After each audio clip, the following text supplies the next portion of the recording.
चलिए सीधे मुद्दे पर आते हैं।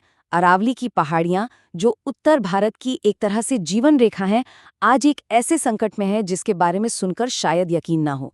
ये सिर्फ पहाड़ नहीं है, ये एक सुरक्षा कवच है, और अब ये कवच टूट रहा है। हाँ, सुनने में ये सवाल बिल्कुल फिल्मी लगता है ना? पर यकीन मानिए, आज की हमारी पूरी बातचीत इसी एक सवाल के इर्द गिर्द घूमने वाली है। आखिर कोई 2 अरब साल पुरानी पर्वत श्रृंखला को नक्शे से कैसे मिटा सकता है? जवाब बहुत ही सीधा और उतना ही चौंकाने वाला। इस पूरे खेल का बस एक ही नियम है। अगर पहाड़ को गायब करना है, तो पहाड़ की परिभाषा ही बदल दो।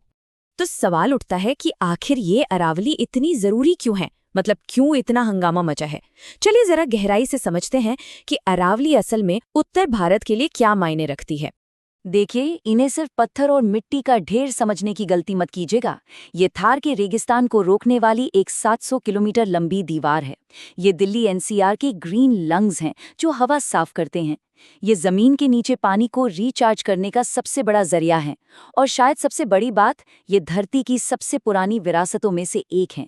इनके बिना करोड़ों लोगों का जीवन सीधे सीधे खतरे में पड़ जाएगा। तो अब आते हैं उस मास्टर स्ट्रोक पर, उस तरीके पर जिससे इस पूरी पर्वत श्रृंखला को कानूनी तौर पर नक्शे से मिटाने की कोशिश की गई। और वो तरीका था एक नई सरकारी परिभाषा। तो सरकार एक नई परिभाषा लेकर आई, बिल्कुल सीधी साधी, कि भाई सिर्फ वही पहाड़ियां अरावली मानी जाएंगी जो 100 मीटर से ज्यादा ऊंची हों और एक खास दायरे में हो। सुनने में तो ये एक छोटा मोटा टेक्निकल चेंज लगता है ना? पर यही सारा खेल है। तो फिर असली पेच कहाँ है? 100 मीटर तो 100 मीटर है, लेकिन असली खेल ऊंचाई का नहीं, ऊंचाई को नापने के तरीके का है। सारा का सारा खेल वहीं छिपा हुआ है। जरा इसे समझिए। पूरी दुनिया में पहाड़ों की ऊंचाई नापी जाती है समुद्र के लेवल से, यानी मीन सी लेवल से। ये एक ग्लोबल स्टैंडर्ड है, सीधा और साफ। लेकिन नया नियम कहता है नहीं, हम ऊंचाई नापेंगे आसपास की जमीन से।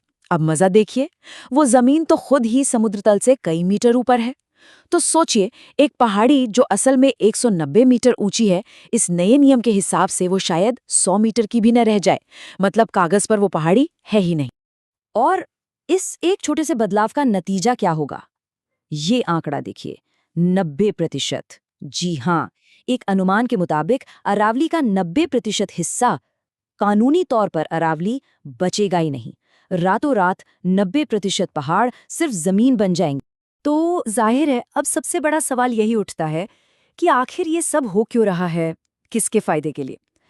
चलिए जरा पैसों के इस खेल को समझते हैं। और फायदा उठाने वालों की लिस्ट काफी लंबी है।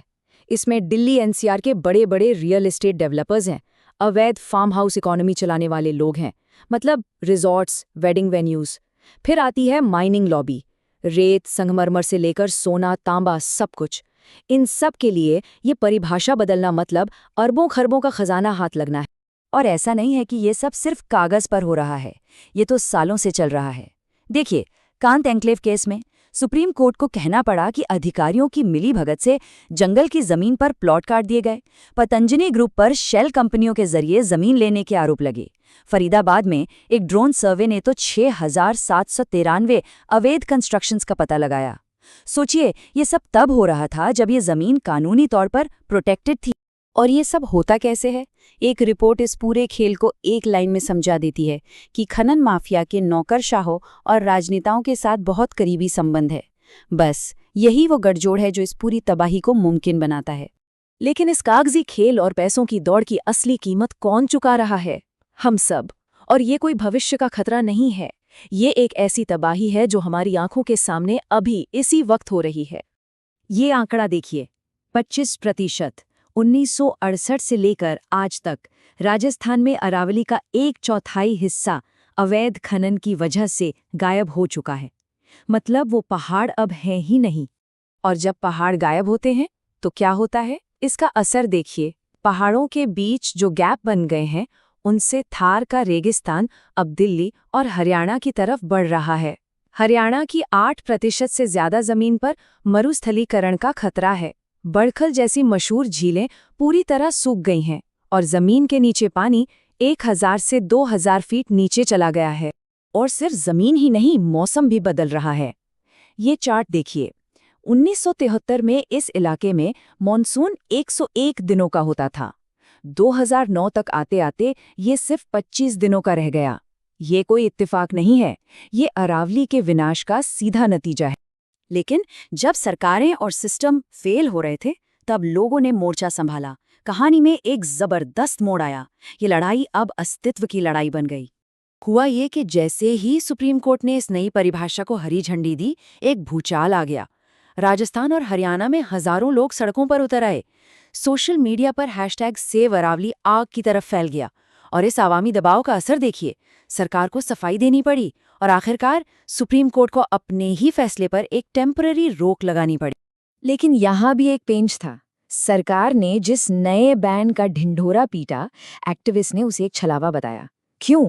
क्योंकि ये कोई नया बैन था ही नहीं, ये तो कोर्ट का एक पुराना आदेश था।